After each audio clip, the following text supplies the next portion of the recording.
Hello, everyone. I'm Njcali, and welcome to my family's mini food forest growing in containers. And today, I just want to come on and just show you all how easy it is to get free greens growing year round in your garden. So come with me very quickly as I show you how you can do this in your family's garden. Guys, this is super easy to do. I wanted you to get a good look at the Michigan tree collar, and I want to show you what I'm looking at right now. So we're looking at some good contenders here right now that I can propagate. So I might pick two or three, not sure yet. But let me go ahead and put the camera down and just start pruning away, and we'll talk later.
Now, what I'm going to do is basically have my container of soil. What I am going to do, all I'm going to do is just mix some stir manure into the soil with a nice, um, well draining soil. When you propagate any type of cutting that you want to propagate, any type of like vegetable cutting, flowers, whatever you're growing, fruit tree cuttings,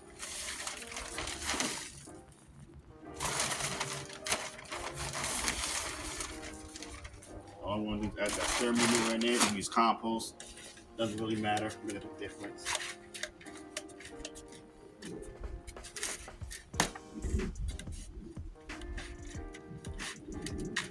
That's a nice little mix there.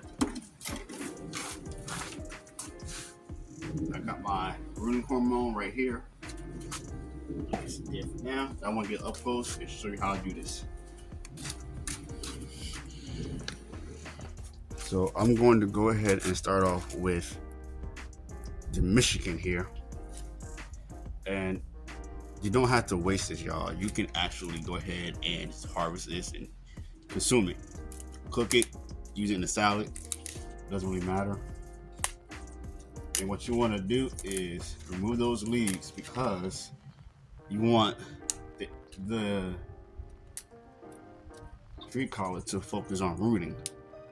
If you allow those leaves to stay on this branch here that is going to be turned to a new tree color, then it's not going to actually happen because it's going to focus all the energy into the leaves. You don't want that. So you want it to focus on rooting. So what you do is remove all those leaves as you can, like so. I could even remove one more, but I'm not. The best when you're working with, get it right here, y'all. When you're working with a powdered hormone, it's best to go ahead and wet the branch or the stem that you're using. And see all these little sections here? Those were actually going to be new leaves coming in and branches in the future. But because I removed everything, it's not going to do that. It's going to focus on trying to root. So I'm going ahead and just place it in my rooting hormone here. Dust it off. go ahead and add my soil medium.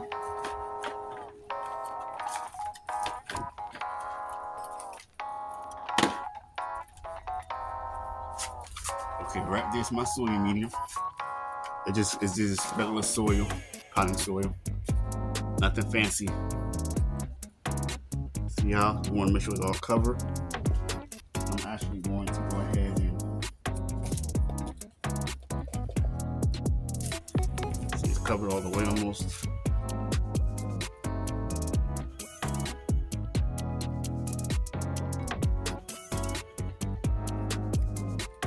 And that's all she wrote, guys. So, and do the same for all of my other cuttings.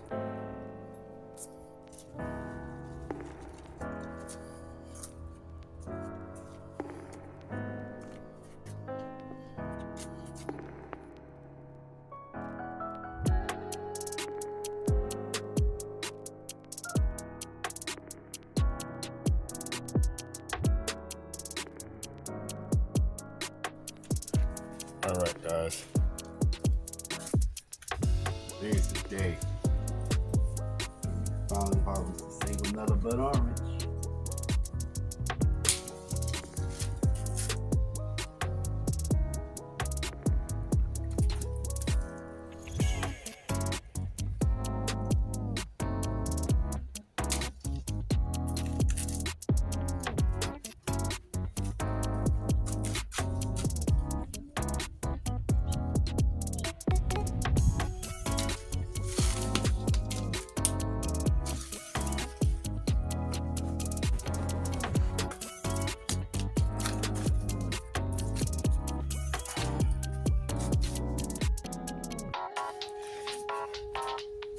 Well, everyone, that is today's video. I just want to do a quick recap, guys. Now, we have our free grains that we just propagated, and also our Sanguinelli blood orange, the citrus that we just harvested.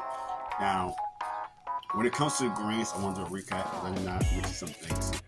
A couple of things here. Make sure you keep the soil moist.